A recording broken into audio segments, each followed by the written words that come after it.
tarde. Sejam bem-vindos a mais O Mundo em Benfica. O meu nome é Guilherme Pereira e faço parte do Clube das Artes e Culturas Lusófonas. Também resido em Benfica. Esta semana iremos falar com José Lino Neves, que é coordenador de projetos na Associação Cultural e Juvenil Batoto-Ieto Portugal. Mas primeiro vamos conhecer um pouco da Batoto-Ieto e de tudo o que eles fazem no nosso país através de um vídeo. Muito obrigado, até já. Os olhos nunca são silenciosos. Falam de esforço, de dedicação, de herança, de história, de cultura. Mas uma cultura nunca está completa sem as suas raízes. Fundada em 1996, a Batoto-Ieto Portugal é uma associação cultural sem fins lucrativos. Trabalha com jovens interessados na cultura africana, independentemente do seu contexto social ou económico. Na sua origem, a Batoto era apenas um grupo de dança e música tradicional africana. Em 2006, passa a incluir uma vertente de intervenção social. Portanto, começámos a reparar que havia aqui algumas necessidades na comunidade e nestas crianças e jovens, e começámos a desenvolver outros serviços, como o apoio escolar, o gabinete de apoio ao imigrante, iniciativas na escola, outras mais de cariz comunitário, para dar resposta a essas necessidades identificadas. Recorrendo a iniciativas que promovem a inclusão através da arte, a associação contribui para que estes jovens se transformem nos líderes do futuro, lutando por um país mais intercultural e tolerante. Todo o trabalho da associação é muito dar a conhecer esta cultura de origem destes jovens, africana, com esse objetivo de consolidar aqui esta identidade de onde vieram e qual o seu lugar aqui na sociedade portuguesa. Todas estas iniciativas são dinamizadas por equipas de monitores, muitos dos quais começaram como alunos e mais tarde passaram a ser professores. A minha história já começou há muitos anos, praticamente desde o primeiro dia que começou a Batoto-Ieto em Portugal. Recebemos um convite de que ia haver uns castings para umas danças tradicionais africanas no CCB. Na altura nós tínhamos quem recebeu até foi a nossa setora de Educação Física, com quem nós tínhamos aulas. Nós tínhamos um grupo de danças africanas na escola e então soubemos disso e fomos lá experimentar. E pronto, foi tipo desde o primeiro dia e nunca mais saí. Estas atividades dão aos jovens a possibilidade de se conectarem a uma cultura que lhes pode parecer distante enquanto afrodescendentes. Para além de se transmitir elementos da cultura africana aos jovens, a Batoto oferece também um espaço seguro onde estes possam crescer. Tendo um espaço, eles já sabem que aquele espaço é direcionado para... Eu acho que ali eles já se sentem mais à vontade, não só para a dança, mas também para explorar outras vertentes da cultura africana e mesmo nos jogos, tentar interagem mais entre eles e sentem-se um bocadinho mais seguros entre eles. Ambicionam viver numa sociedade com igualdade de oportunidades, onde a diversidade cultural não só é reconhecida, como também valorizada.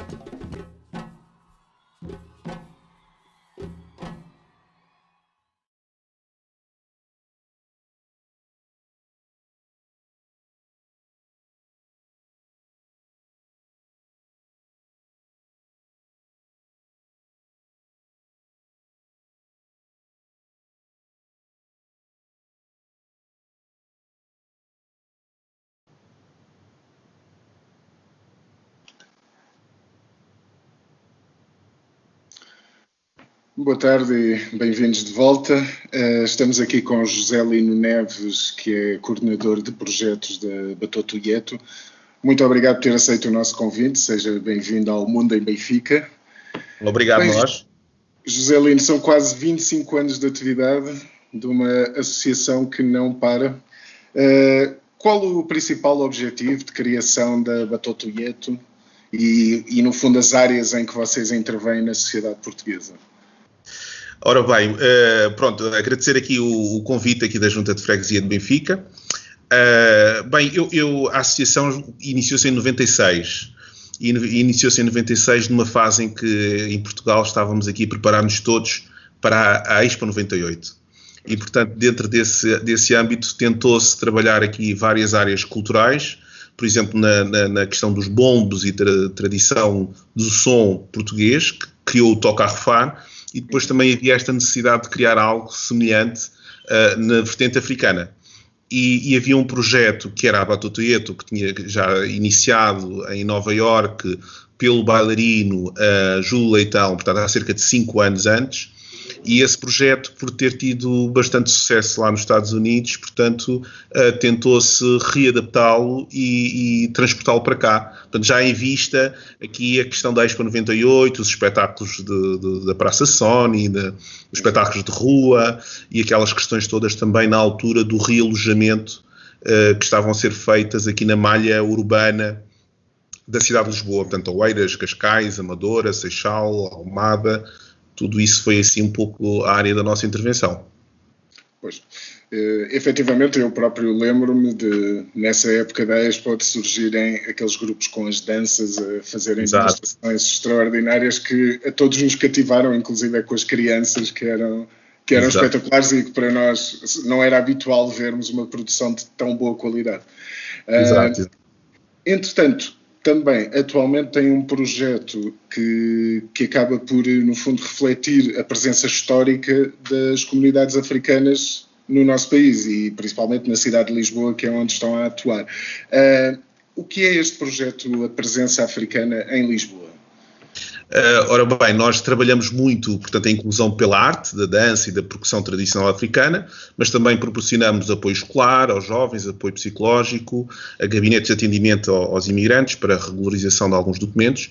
Claro que tudo isto, neste momento, está condicionado pelas questões da pandemia, portanto, e de haverem projetos que deem continuidade aos recursos humanos e a todo este tipo de trabalho. Portanto, este é muito trabalho também de voluntariado.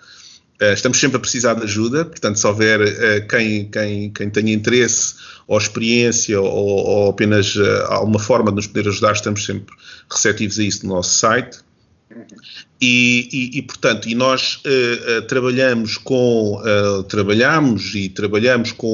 mestres da dança ou da percussão tradicional africana ou da afrodiáspora, portanto dos Estados Unidos ou do Brasil, e nós vamos convidando todos os anos, tentamos convidar 1 ou 2 vezes por ano, esses mestres para virem nos dar algum conhecimento da sua tradição. E isso levou-nos aqui a querer estudar um bocadinho mais e o que é que existe cá em Portugal de tradição africana. E fomos parar ao fado dançado, portanto, às origens do fado. Portanto, o próprio fado tem uma gênese afro-lisboeta, se assim se pode dizer. Portanto, o fado é lisboeta, é de Portugal, só que como Lisboa, na altura, tinha um caráter cosmopolita tão forte, tão grande, é dessa fusão dos povos do Reino do Congo com as populações mouriscas dos bairros mouriscos de Alfama, da Graça, de Madragoa. Portanto, é daí que se faz essa fusão com a cultura existente cá de dança ou de expressão popular, não é? Em que se cria o fado dançado. Portanto, é algo muito parecido com aquilo que acontece com o tango, também tem esta influência ibérica, africana e americana, e com o flamenco também, no sul de Espanha, que também tem essa influência. Portanto, fomos atrás disso, fomos atrás do fado dançado e depois acabámos por descobrir sítios onde se praticava o fado dançado, sítios onde havia essa presença africana, ou mesmo da mourisca. Muitas vezes nós falamos da presença mourisca e associamos, se calhar, a árabes com feições como do Iraque ou do Irão. E nem toda a população tinha esse fenótipo, não é? Portanto, também havia muita população africana, ou de fenótipo africano, apesar de serem de cariz religioso islâmico, e isso tudo fomos descobrindo, fomos falando com os historiadores, fomos falando com o professor Adalberto Alves, com a professora Isabel Crasto Henriques, o professor José Machado Paes. Portanto, foram tudo pessoas que nos deram a informação técnica para nós depois criarmos uma espécie de um roteiro por essas zonas onde as populações viviam, onde as populações trabalhavam, onde as populações escravizadas recentemente tinham chegado, porque há muito esta presença africana, mas nem toda era escrava. Portanto, havia vários tipos de profissões ou de áreas onde essa presença se fazia notar. E é muito interessante, por exemplo, ver que no caso, por exemplo, da medicina, com o Dr. Sousa Martins, que era ali da Lhandra, e que ele teve um papel muito importante quando das epidemias da tuberculose. Portanto, nós agora estamos a atravessar aqui uma fase de uma pandemia também, e foi muito interessante descobrir, portanto, o seu caráter, a sua entrega, o fato de ajudar os mais necessitados com o seu conhecimento médico. Portanto, foi uma pessoa muito relevante e que ajudou na altura a combater essa epidemia. Portanto, fomos descobrindo uma série de informações super interessantes, coisas que não sabíamos, coisas que gostávamos de aprender na escola, porque eu acho que nos dá até um caráter mais citadino, mais defender a camisola, defender o país, não é? E isso também passa por nós sabermos a história, para as pessoas se sentirem integradas e poderem dar o melhor de si, portanto, para o bem comum. É uma história que acho que tem muitas aventuras incluídas. Claro. Não, e efetivamente Portugal é um país que ensina os seus cidadãos a terem tanto orgulho na sua história e, no fundo, é muito importante para os afrodescendentes conhecerem todas estas influências e isso contribui para o seu ego como cidadão, como orgulho da sua própria nacionalidade. E já sei que já trabalharam várias freguesias de Benfica sobre esta temática, de Benfica de Lisboa sobre esta temática, e que já colocaram inclusive algumas placas com informação, no fundo, sobre esse momento da história. Na freguesia de Benfica era interessante se encontrássemos também referências desse tipo. Nós temos uma grande referência que toda a gente conhece, que é o Eusébio, não é? Mas não é propriamente... É contemporâneo, digamos, não é do nosso passado. Estou a ver que tem na mão um livro. Exato. Pronto, nós ainda não colocámos as placas já estão feitas, as placas e um busto, que era do pai Paulino, ali para o Largo de São Domingos. Portanto, ainda não colocámos as placas, mas já estão prontas, estamos em articulação com a Câmara Municipal de Lisboa e com as juntas de freguesia. Portanto, esta ação veio de um projeto no âmbito do programa BIP-ZIP, e que permitiu-nos aqui com bastante esforço de pessoas voluntárias.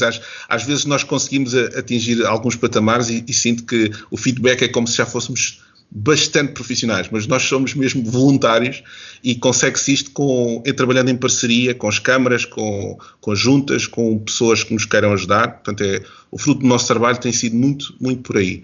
E fizemos recentemente estes roteiros com a edição e com toda a criação da professora Isabel Castro Henriques, com o nosso apoio também, aqui com algumas áreas mais viradas para as artes, e obviamente fazemos referência aqui a Benfica e à estátua do Eusébio, onde por vezes levamos lá turistas, académicos, principalmente académicos brasileiros, vêm bastantes também afro-americanos, e às vezes fazemos uma piadinha com eles quando dizemos que, sim, o Eusébio tinha uma alcunha que era o Pantera Negra, eles quando ouvem aquilo, Black Panther, ficam assim, tentam saber mais, saber se tinha assim um cariz revolucionário como tem esta expressão nos Estados Unidos. Mas pronto, vamos esclarecendo, vamos mostrando aqui a diversidade de populações africanas, não é? Porque também é um pouco por aí, não eram só de Angola, era de Angola, de Cabo Verde, Santo Tomé, Guiné, Senegal, Gana, portanto, afro-brasileiros, portanto, havia aqui isto era a sede do Império, não é? Portanto, aqui circulava imensa gente de várias proveniências. Portanto, temos este livro que está só disponível online, temos poucas versões em papel, e fizemos também este maior, que também retrata aqui um pouco da presença africana em Lisboa e em Portugal, e estamos também a fazer um outro sobre a região de Grândola, tanto Alcácer do Sal, onde teve uma população africana bastante numerosa, até muito recentemente, e ainda tem, já bastante diluída, portanto são alentejanos talvez um pouco mais morenos, e que têm também histórias bastante interessantes, que têm a ver com a resistência à malária, ao paludismo, à febre de Sazão, que se chamava localmente, e portanto no fundo são histórias, são aventuras que nós vamos ouvindo, queremos apenas despoltar o interesse das pessoas e que depois isso faça com que mais entidades ou mais pessoas possam também investigar e criar outras coisas, e deixarmos e tentarmos deixar às crianças um complemento mais prático, por exemplo, para os ajudar a compreender a história, aquilo que aprendem na escola, e se calhar podermos puxar um pouco por esta vertente, não é? Adaptarmos um bocadinho mais a escola. Acabamos também por promover a integração social de todo o tipo. José, já agora, em relação aos livros que estava a mostrar, se as pessoas os quiserem adquirir, podem fazê-lo através do vosso site, do vosso Instagram? Podem-nos fazer o pedido por e-mail. Nós ainda temos alguns exemplares. Poderemos, à partida, divulgá-los, enviá-los por PDF, se não tivermos exemplares físicos. Mas ainda temos alguns e que faremos todo o gosto em oferecer uma cópia à Junta de Freguesia de Benfica, aqui pelo convite que nos foi feito. Muito obrigado, José. Vamos então mostrar um pequeno vídeo aos nossos espectadores que é uma das visitas que foi feita por esse roteiro, com a própria professora Isabel Castro Henriques a acompanhar e a dar as explicações. Irão com certeza descobrir coisas que ainda não sabiam sobre alguns dos monumentos de Lisboa e alguns dos pontos de Lisboa. José, agradeço-lhe imenso ter participado neste Mundo em Benfica. Qualquer outra oportunidade voltaremos a falar com a Bototo Yeto, e muito boa sorte para todos os vossos projetos e uma continuação de um bom trabalho. Ok, obrigadíssimo, tudo bom muito para vocês. Deus.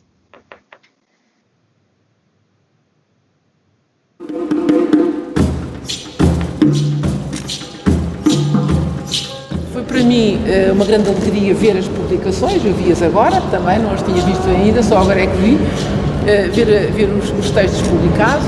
Queria dizer que elas integram o programa, como eu já disse há bocadinho, do ACM e da Secretaria de Estado, integram esse programa, e elas foram também pensadas para dar um contributo, eu diria português, para a década que nós atravessamos, que é a década, como sabem, dos afrodescendentes. Estamos aqui ao pé do Cais de Sodré, que tem, apesar de tudo, uma marca africana importante, na medida em que era um lugar de festa, de encontros, um lugar marcado pela relação entre a terra e o rio. Nesse largo de Pelourinho Velho reunia-se, fazia-se um mercado de escravos.